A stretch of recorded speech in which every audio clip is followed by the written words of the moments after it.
Okay, so let's go over IRONMAN Tulsa 2023 recap. I want to say, first of all, thank you so much for the support, and let's get into it. So this was my third year racing IRONMAN Tulsa.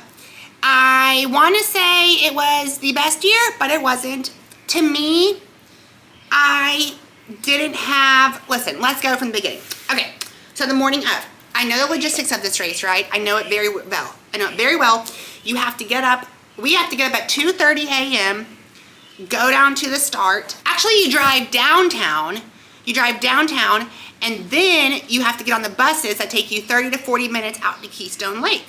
It's cool. Ross and his mom got to see the old school yellow buses, yellow American buses. I'm like, this is pretty cool.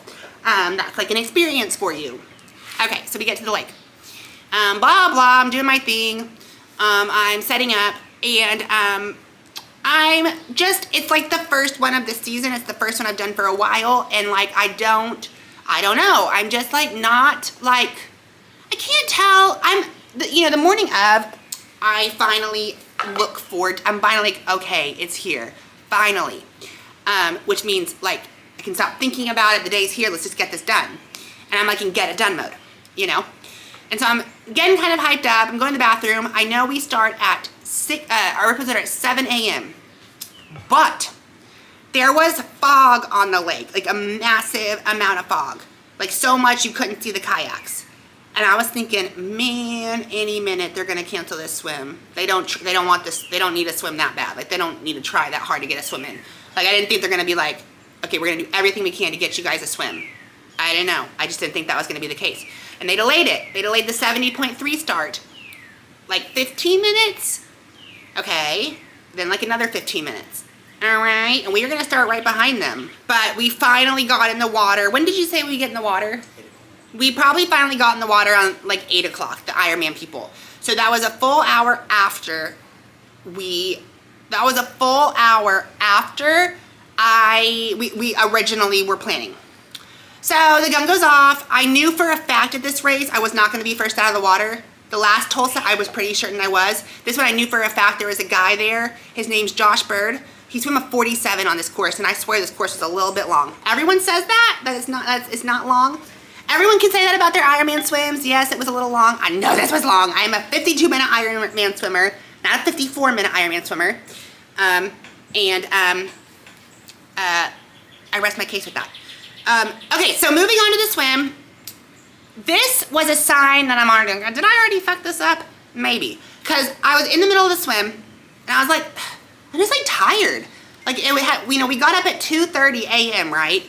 2:30 a.m., and we haven't started till 8 now. And like halfway through the swim is only like 8:30. And I've had 1 cup of coffee. I was doing this new thing with no caffeine until the marathon. And I had like 1 cup of coffee at 2:30 when I woke up. And now it's like 4.5 hours later. And I'm in the middle of the swim. And I'm already hungry. I'm hungry. And I am already, and I feel like I could fall asleep. And I feel like my body was trained enough, so well trained enough to where even if I was like kind of half falling asleep, I could still push out and just crank it out. I don't think I was swimming anything great. It didn't feel like I was working super hard. I made myself uncomfortable, but I definitely felt like I could go, like, there was definitely a few extra gears. But, yeah, halfway through the swim, I always heard you're supposed to, like, take recollection of yourself and be like, okay, how are you feeling? System check. And my stomach was rumbling, felt like I was hungry. And I felt like I was super low energy, just, like, needed a big shot of espresso or something, or a nap. Which is not good. I proceeded to have the worst transition, and I'm notoriously really bad at transitions, but this is one of the worst ones I've ever done. I lost my bike. It was really confusing because they said you couldn't put your shoes on the bike for some reason, which I'm kind of mad about. Anyways, we couldn't do it. So we had to run up the transition, and the Keystone Lake, like concrete, oh my God, it hurt so bad. It was so painful. I was gonna copy Ross. I said I'm gonna do what Ross does. And he told me something that he was gonna do, but he didn't end up doing that. He did something smarter. He put his shoes on way earlier. But our plan was to take the shoes out of the bag, put our helmet on, take the shoes, and run with our shoes to our bikes, take the bike all the way to the mountain line, then put your shoes on. But that was a stupid plan because I was too worried about finding the shoes. I was running around. It hurt like hell to run on that pavement, like really bad. And I've run on some bad stuff in transitions before, but this one was really bad. Okay, so I got on the bike. I lost it. I was like, where is it? Where is it? Wasn't thinking straight. Got on the bike, almost crashed, kind of getting out. And then we're on the bike. All right, okay, whatever. That was a mess. It was like 4.5 minutes in transition 1. I think Ross did like a 2 minutes or something. So that was a joke. And I was like, we'll never let that happen again. Because it's like something so easily avoidable. Okay, so we're out on the bike and I start kind of biking a little bit. I'm like, okay, this is feeling, I'm not feeling bad. But then from the beginning was like, ouch, I don't know, there's like a sharp pain. And pushing harder didn't make it any worse, but didn't make it any better. And for the next 4 hours and 55 minutes, I just tried to stay as aero as possible and bike what I could, but my entire thought process was on my back. It just hurt like hell. I think, and I'm gonna go over it, but I think it's not the position.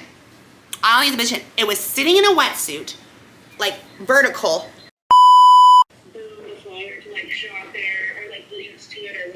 Wait, you're right, because I don't want to have to like give out the same information 45 different times. Like, you can just like resend the flyer. Okay, so something like 40 minutes in, or no wait, 2 hours and 40 minutes in. I don't know. Like halfway through the bike, there is this finally a turnaround. Finally, a turnaround where you can see people that are somewhat in your age or in your race. And we're doing the full distance Ironman. There's also a half there. I'm finishing this in a different room. Okay, so where were we?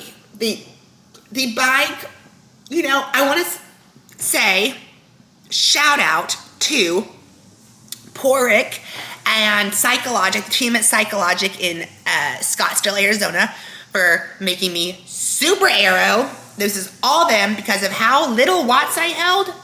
I still averaged almost 23 miles an hour. That means we did something right. And I'm super, super grateful for the work we did this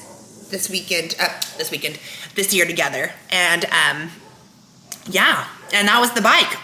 All right. So once the bike was done, we're moving on to the run. I was in like, there's a clip of me, I was like in 5th going on to the run. There's a clip of me saying to my mom, I said, it's just a marathon, chill, when I was running out of transition. I didn't mean it's just a marathon. What I meant was like, because she was like, go, go, go, go. And, you know, and what I meant was like, hold on, like no reason to like panic and go, still a full freaking marathon.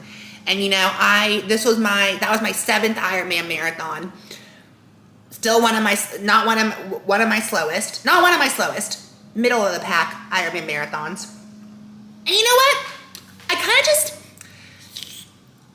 of just flopped in, you know? I didn't feel like I was racing anymore.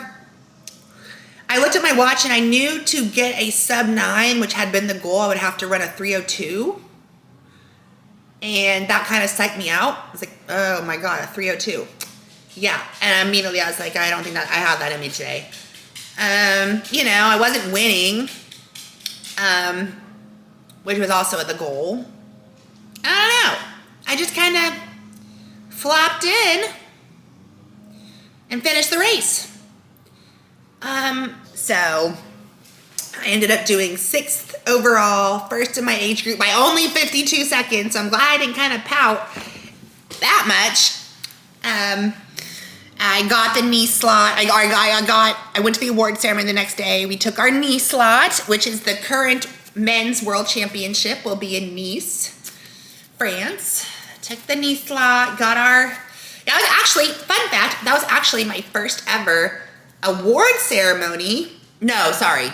Yep, that was my first ever official slot allocation ceremony, because the other two times, the first time I got a Kona slot, a world championship slot, was during the pandemic era, and they only did email slots. They would send you an email. So this is my first actual ever, after 7 Ironmans, seeing like a slot allocation ceremony where people have to go up, get their award, or turn down the slot, and it was pretty cool. I can see how that can be a really emotional ceremony. But so that was Ironman Tulsa 2023, the last year. And I'm gonna leave it at that, because on June 18th I'm doing Ironman Cairns. So it's like 3 weeks between dips, so to speak. So, all right. I thought of you guys all day long. That's my last finish line in Tulsa before I move to Vermont.